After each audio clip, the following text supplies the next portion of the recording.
어저께 새벽에 이제 제가 아침에 이제 일어나는데 딱 일어날 시간보다 한 20분 정도 일찍 일어났었거든요. 그래서 일찍 일어나니까 이제 한 20분 정도 더 자도 되겠다 생각해갖고 알람도 그냥 꺼놓고 뭐 금방 일어나겠지 이렇게 생각을 했는데 딱 눈을 뜨니까 1시간이 지나가요. 1시간이 지나니까 여기서 5시 한 17, 8분 정도 된 것 같은데 너무 깜짝 놀란 거죠. 왜냐면 좀 여기서 오는 시간도 있으니까 이거 완전히 늦었다 싶은 거였어요. 그래서 그냥 몸을 뒹굴고 뛰어나온 것 같아요. 그냥 뛰어나와서 정신없이 이제 차를 밟고 와야 되는 상황인데 차를 밟아야 되고 이제 꽤 속도를 내야 되는 상황에서 꼭 걸리는 부분들이 있어요. 어떤 부분이었냐면 바로 신호등에 걸리는 거예요. 계속 신호등에 걸리는데 답답해갖고 죽겠더라고요. 그런데 그 답답함도 이거를 그냥 넘어갈까 이런 생각도 드는데 그런 생각이 들 때마다 앞차가 더 안 가요. 그러니까 더 답답한 마음이 하니까 운전하면서도 갑자기 이렇게 화가 올라오는 것 같은 그런 느낌이 나는 거죠.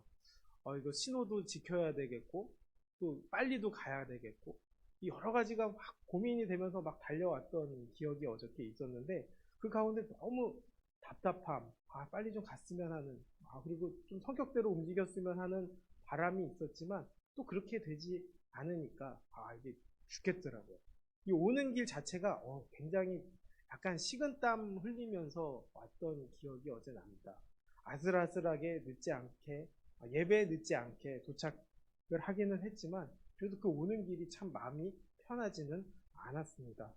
사실 운전할 때 이렇게 늦어도 사람의 마음이 답답하게 느껴질 때가 있습니다. 근데 오늘 이 야이로 같은 경우는 지금 자녀가 12살밖에 되지 않은 한 어린아이가 이제 죽어가는 상황이 된 거죠. 그럼 어떻게 할까요? 예수님께서 고쳐주신다. 또 예수님께서 낫게 해주신다. 라는 이야기를 듣다 보니까 이분을 빨리 모셔와야겠다라는 생각을 하지 않았을까 싶습니다.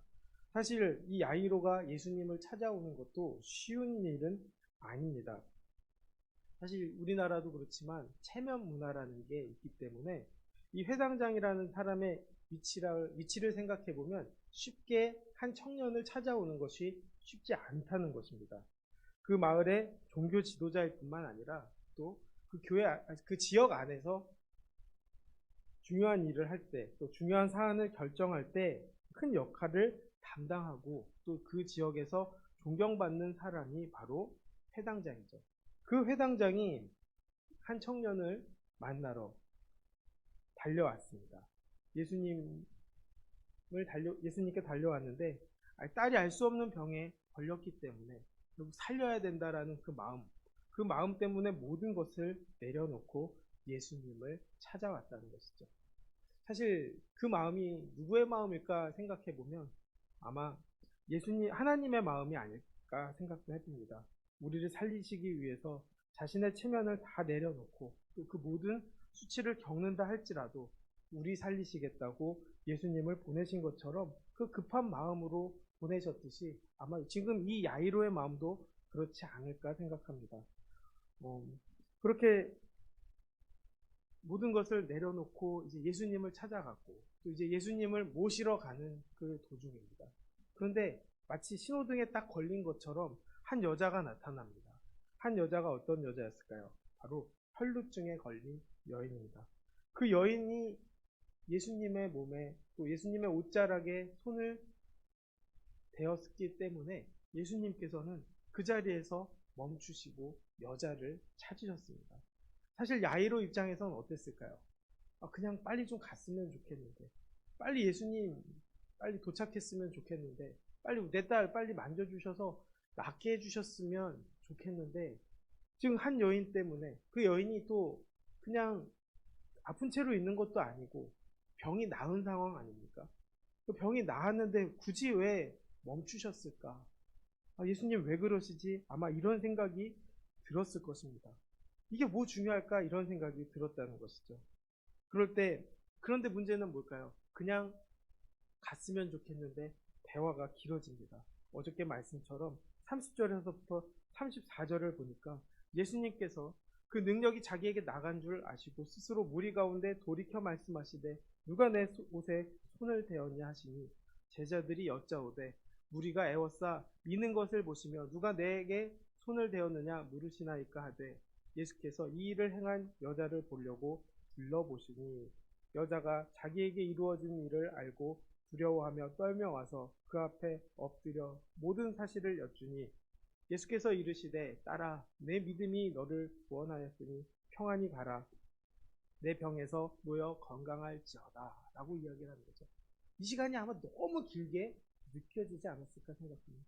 예수님이 멈췄을 때부터 찌릿하더니 또 그 사람이 누군지를 찾기 시작하셨고 또 찾는 동안에 그 여자가 저입니다 라고 이야기하는 그 시간도 길게 느껴졌을 것이고 또 이야기를 하는 그 순간까지도 아마 야이로 입장에서는 너무나 고통스러운 시간이 아니었을까라는 거죠.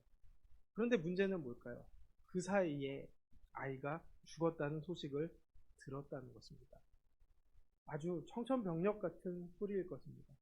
어찌 보면 마음속에 그 여자 때문에 내 아이가 죽은 것은 아닐까 원망하는 마음으로 생기지 않을까 생각해 봅니다. 그런데 이 여자의 대화는 예수님과 이 여자와의 대화는 누구를 위한 대화일까 생각해 보게 됩니다. 어렵고 힘든 상황 속에서 왜 예수님께서는 이 말씀을 하셨을까 우리는 알아야 한다는 것이죠. 34절에 예수께서 이르시되 딸아 내 믿음이 너를 구원하였으니 평안히 가라 내 병에서 놓여 건강할지어다 라고 이야기합니다. 결국 믿음이 구원했다는 것을 야이로와 주변의 사람들에게 알려주려고 하신 것은 아닐까 생각하죠. 믿음이 무엇일까요? 바로 예수님밖에 없음을 고백하는 것입니다. 내겐 주님 외에는 답이 없고 또 주님 옷자락이라도 잡을 수만 있으면 내 병이 고쳐질 것임을 믿는 것. 그것을 아셨기 때문에 예수님께서는 그 자리에서 멈추셨고 또 그 여인을 찾으셨고 또 그 여인과의 대화를 통해 듣게 하셨다는 것입니다. 믿음이 옷을 만짐으로 인해서 능력이 나갔음을 알려주는 것이죠.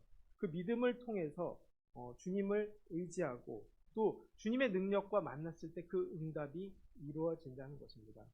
간절하게 주님을 의지하고 또 하나님의 능력을 경험했을 때 그 믿음을 통한 놀라운 역사가 나타난다는 것이죠. 구원도 마찬가지 아닙니까? 바로 믿음을 통해서 구원받는다는 것이죠. 내 행위나 내 행실로 구원받는 것이 아니라 누구를 믿었을 때, 바로 하나님을 믿었을 때, 하나님을 의지했을 때, 하나님을 바라보았을 때, 그 예수님의 사랑을 깨달았을 때 그 구원의 역사가 나타나는 거 아닙니까? 결국 믿음이 중요하다라는 것을 예수님께서는 말씀하고 계신 것입니다. 사실 믿음이 없다면 어떤 문제가 생길까요? 바로 교회를 다녀도 그저 믿음이 없는 교회 생활이라는 것은 종교활동밖에 되지 않은 것이고 또 성경을 읽어도 믿음 없이 읽으면 그것은 그냥 독서 시간이 되는 것이고 또 기도를 해도 믿음 없이 기도한다는 것은 아무 의미 없는 종교 활동이나 그저 취미 생활이 되어 버린다는 것입니다. 하나님을 만지지도 못하고 또 그 능력을 경험하지도 못한다면 그것은 아무 의미가 없다는 것이죠. 지금 야이로에게도 또 우리에게도 말씀하고 계신 것 같습니다. 그 믿음이 무엇인가 이렇게 물어보실 때 급한 마음이 아니라 결국 당신이 나를 빨리 데려간다고 내 딸이 고침을 받는 것이 아니라 믿음으로 고침받고 구원받는다는 것을 예수님께서는 알려주고 계신다는 것이죠. 예수님뿐 아니라 이 여인의 고백을 통해서도 믿음이 중요하다는 것을 들려주신다는 것이죠. 그러나 주변 사람들은 어떤 생각을 할까요? 여전히 체면을 생각합니다. 여전히 현실을 생각합니다. 35절에 회당장에게 이르되 당신의 딸이 죽었나이다. 어찌하여 선생을 더 괴롭게 하나이까? 라고 이야기하죠. 그렇지만 이 이야기를 듣고 예수님은 뭐라고 말씀하십니까? 36절에 회당장에게 이르시되 두려워하지 말고 믿기만 하라고 말씀하십니다. 우리에게도 이렇게 이야기하지 않을까 생각합니다. 또 야이로에게도 이렇게 말씀하시는 거죠. 믿음을 가지라는 것입니다. 믿음으로 살릴 수 있다는 것이죠. 그 믿음의 눈으로 보았을 때는 아이가 죽은 것이 아니라 잔다라고 예수님께서는 말씀하고 계십니다. 주변 사람들은 죽은 아이를 보고 잔다라고 하면서 비판하지만 주님 앞에서는 자는 것이나 죽은 것이나 그다지 큰 차이가 없다는 것이죠. 깨는 것과 부활하는 것이 같은 의미인 것처럼 자는 것과 죽은 것은 예수님 앞에서는 큰 차이가 없다는 것이죠. 그래서 41절부터 말씀하십니다. 아이의 손을 잡고 이르시되 달리다굼 하시니 번역하면 곧 내가 내게 말하노니 소녀야 일어나라 하시니라. 소녀가 곧 일어나서 걸으니 나이가 12살이라. 사람들이 곧 크게 놀라거늘 예수께서 이 일을 아무도 알지 못하게 하라고 그들을 많이 경계하시고 이에 소녀에게 먹을 것을 주라 하시니라 라고 말씀하십니다. 예수님께서 소녀야 일어나라 말씀하시니까 이 아이가 일어난 것입니다. 그저 아이가 마치 잔 것처럼 누워있다 깨어난 것이죠. 바로 예수님께서 살리셨다는 것입니다. 그래서 믿음이 계속 중요하다라고 예수님께서는 말씀하고 계십니다. 예수님은 이 믿음 하나 심어주시기 위해서 이 땅에 오셨고 또 이 땅에서 수많은 기적과 또 수많은 병 고치심, 혈루병, 문둥병 걸린 자들을 고쳐주시고 또 앞이 보이지 않는 사람에게 앞을 보게 하시고 죽은 자를 살리기도 하시고 귀신 들린 자의 귀신을 내쫓아 주시고 또 말씀을 전하시고 그 부족한 것을 채우신 이유가 바로 여기에 있습니다. 믿음을 가지라는 것입니다. 우리는 사실 부족합니다. 또 우리가 쉽게 믿음을 갖는다는 것은 쉬운 일이 아닙니다. 기도를 해도 성경을 읽어도 순전한 믿음을 소유한다는 것은 결코 쉬운 일이 아니죠. 그러나 그렇게 부족하고 어려운 일인 것처럼 보이지만 그럼에도 불구하고 우리는 늘 믿음으로 시작할 수 있게 되기를 원합니다. 구원은 무엇으로 이룹니까? 결국 의심하지 않는 것. 순전한 믿음 하나 하나님께서 보면 구원을 이루신다는 것입니다. 믿음만 있으면 우리는 하나님 나라도 볼 수 있고 또 하나님 나라를 내 안에 드릴 수 있고 또 우리가 하나님 나라에 들어갈 수 있습니다. 오직 순전한 믿음이 있을 때 그 모든 놀라운 일들이 나타난다는 것이죠. 오늘 우리 마음속에 여러 가지 마음들이 생길 수 있습니다.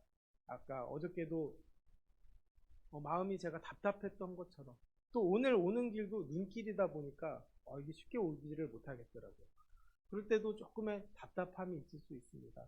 또 답답함뿐만 아니라 마음에 급함이 있을 수 있을 것이고 또 오늘 하루에 걱정이 있을 수도 있을 것입니다.